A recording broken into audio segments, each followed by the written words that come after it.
satisfait. Non, tous les jours, les hommes, tous les jours. Parce que c'est celui qui se présente qu'elle satisfait.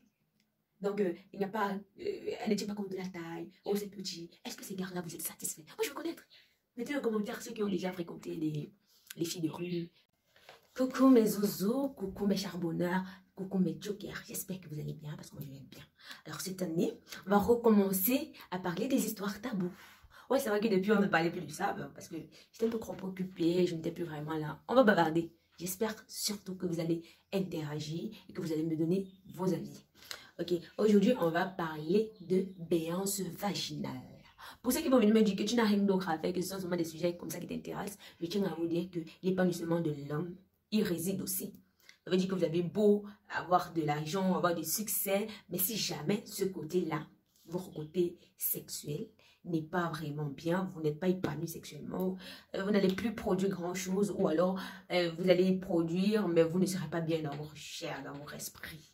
Vous allez produire de l'argent, on produit tout, sauf votre bien-être. Donc, il faut savoir agencer, jumeler les deux.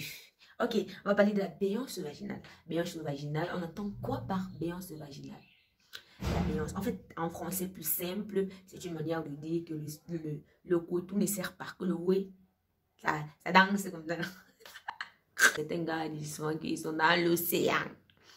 C'est un peu ça. Commencer par donner le nom du muscle le plus sollicité. Le muscle le plus sollicité, c'est le périnée, comme je l'ai déjà dit. Le périnée est donc cette partie qui quitte de l'anus jusqu'à l'appareil sexuel. Jusqu'à l'appareil sexuel, que ce soit masculin ou féminin. Donc les hommes comme les femmes, nous avons tous des périnées. Le périnée commence à être moins tenu quand peut-être dû à un accouchement, peut-être dû à certains exercices, peut-être une fréquence de rapport sexuel un peu trop rapprochée. Il y a des femmes qui ont des périnées moins tenues que d'autres.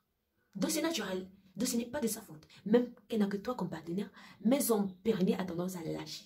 Son périnée a tendance à être béant. Son vagin devient béant. C'est quoi la béance vaginale?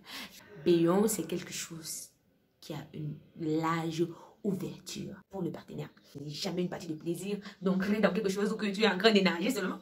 Et puis, ça ne veut pas forcément dire que votre partenaire a été infidèle ou est infidèle.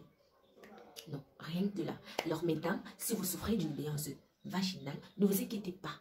Ne vous stressez plus. Et surtout, évitez d'utiliser des produits qui vont venir détruire vos fleurs vaginales. Non, parce qu'il y a des méthodes on n'a pas besoin de produits pour resserrer le oui. Pour enlever plus tonus. Pour que ça serre, en fait. Pour que quand on ancre, que ça fasse comme si ça arrête. Et ça, vous pouvez le faire même lors du rapport sexuel. Il y a des femmes qui se plaignent que, ah, pendant le rapport, moi, mais je ne ressens rien. Ce n'est pas grave. On va découvrir ensemble ce qu'on doit faire pour resserrer le oui, pour enlever plus. Dans les seins. Il y a des exercices sans potion, sans rien, qui peuvent te faire resserrer ton oui. Resserrer ton oui à n'importe quand, n'importe quel moment. Il faut que ce soit très fréquent et tout le temps. Tu fais tout le temps en fait. Et c'est ne pas vous frustrer quand vous trouvez que votre partenaire n'est pas satisfait. Vous faites des efforts, vous essayez de vous renseigner, vous essayez de vous documenter, allez à l'hôpital et essayez aussi d'avoir un partenaire qui vous comprend. Vous pouvez dialoguer ensemble. Il n'y a pas de sujet tabou. D'ailleurs, ce n'est même pas un sujet tabou. Le but, c'est d'arrêter de faire du sexe un mythe. Et pourtant, c'est quelque chose que vous faites tout le temps. Mais vous préférez vous voiler les yeux, faire comme si c'était des histoires des autres, alors que ce sont vos histoires. En fait, il y a la règle de... Ah, mon Dieu, j'ai oublié. Non, en fait. Mais il y a une règle, je vous dis comment ça se passe. L'exercice consiste à faire quoi? À s'asseoir. Vous allez voir les différentes étapes là. Tu peux faire ça couché ou assise. Donc, ou même à genoux, à quatre pattes. Tu t'assois. Tu aspires de l'air avec la bouche en gonflant le ventre, pas en serrant. Donc, quand tu le ventre est censé gonfler, vous ne voyez pas mon ventre. D'ailleurs, mon habit est très ample. Mais vous allez voir un peu les étapes. Je vais essayer de mettre ça là.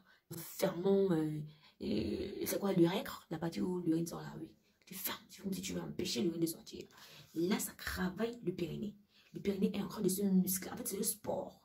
Comme quand quelqu'un fait les abdos, après ça devient dur. Pareil que les biceps, les triceps, plus tu travailles, plus il devient dur. C'est pareil. Comme le périnée est un muscle, il faut s'exercer. Il faut le rendre plus tenus. Les muscles du périnée qui vont du coccyx jusqu'au pubis, les releveurs de l'anus. On va se concentrer sur l'anus, on va essayer de refermer l'anus doucement et on va sentir que ça remonte vers l'avant. Et on va essayer de tenir entre 1 et 10